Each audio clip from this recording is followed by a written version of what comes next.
রহমতুল্লাহি ওয়া বারাকাতুহু। শুধু দর্শক, আমার নাজমুল ইসলাম চ্যানেল থেকে আপনাদের সবাইকে শুভেচ্ছা রইল। আজ আমি যে বিষয়টা বলবো সেটা নিয়ে আগেও কন্টেন্ট করেছি, কিন্তু বিষয়টা হচ্ছে যে আর ভালো লাগে না এই একটা বিষয় নিয়ে কন্টেন্ট করতে। কারণ প্রতিদিন পেপারে দেখি যে কি অবস্থা, বাংলাদেশের অর্থনৈতিক অবস্থা অনেক খারাপ।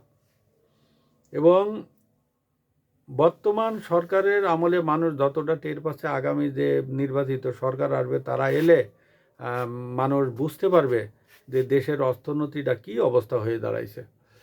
এই অর্থনীতি ধস নামতে নামতে যে এত নামা নামিছে, তার অকল্পনীয়ভাবে চিন্তা করতে পারিছেন। এই সরকারের আমলে 6.5 লক্ষ কোটি টাকা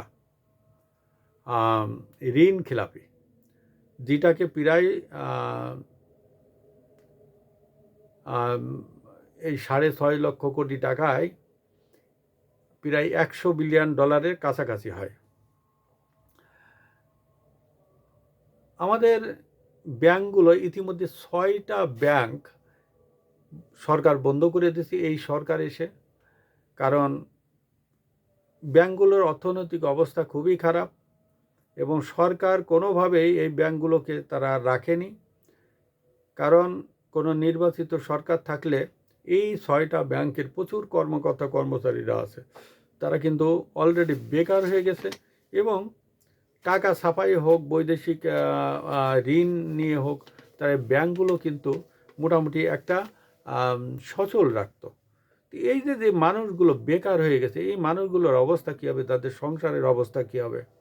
এবং এই 6টা ব্যাংকের সাথে অনেকে জড়িত আছে, কয়েক লক্ষ লোক জড়িত আছে বিভিন্নভাবে, ডাইরেক্ট ইনডাইরেক্টভাবে। এভাবে এই মানুষগুলো বেকার হয়ে গেছে। এবং শুধু কি এই ব্যাংকের শ্রমিকরা বেকার হয়েছে, অনেক গার্মেন্টস বন্ধ হয়েছে। 300-র উপরে বড় গার্মেন্টস, যেগুলো রেজিস্ট্রিকৃত গার্মেন্টস, লাইসেন্স করা। আর অনেক গার্মেন্টসগুলো আছে যেগুলো সাব কন্ট্রাক্টে কাজ করে, যার লাইসেন্স নেয় তারা একটা গার্মেন্টস করে, অর্থাৎ বিজিএমইএর আওতার বাইরে এই গার্মেন্টসগুলো যেগুলো সাব কন্ট্রাক্টে কাজ করে, তাদের কিন্তু কোনো সম্ভবত এমনি মৌখিকভাবে বা একটা কোনো রকমের একটা লিখিত একটা নিয়ে তারা একটা গার্মেন্টস চালায়।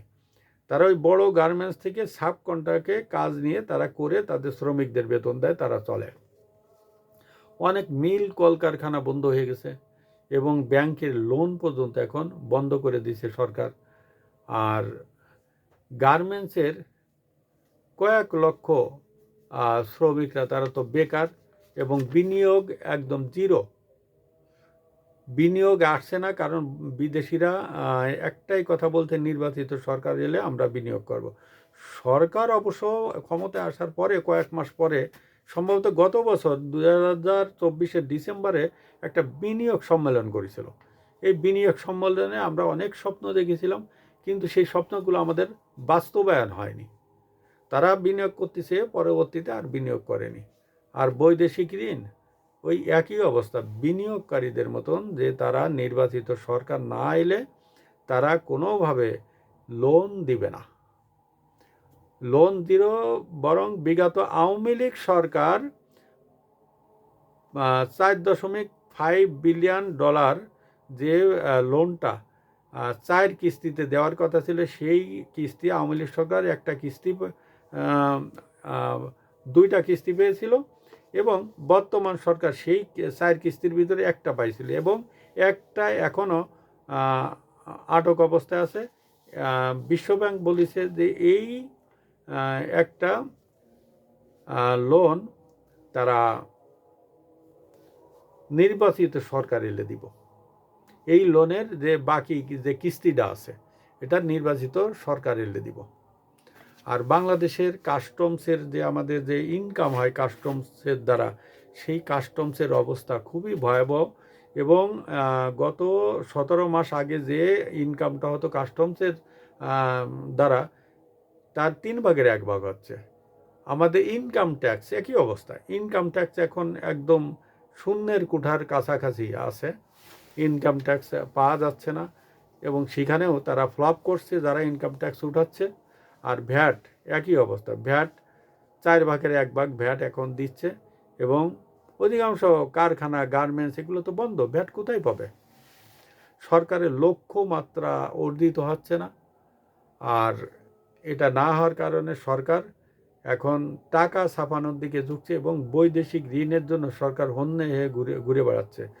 এবং ইতিমধ্যে ওয়ার্ল্ড ব্যাংক একটা করেছে, আভাস দিছে বাংলাদেশ সরকারকে, আগামী বছর জিডিপি হবে 3.5। তার মানে এমন অবস্থা হলে দেশে একটা দুর্ভিক্ষের আভাস দিচ্ছে ওয়ার্ল্ড ব্যাংক। এই দুর্ভিক্ষের আভাস সাবেক প্রধানমন্ত্রী শেখ হাসিনাও দিছিলেন, এবং সেইটা হয়তো এই সরকার যদি আরও 1 বছর থাকে, ইলেকশন না দিয়ে, বা 2 বছর থাকে, এই সরকারের আমলেই শুরু হবে। সুধী দর্শক, আসসালামু আলাইকুম ওয়া রাহমাতুল্লাহি ওয়া বারাকাতুহু।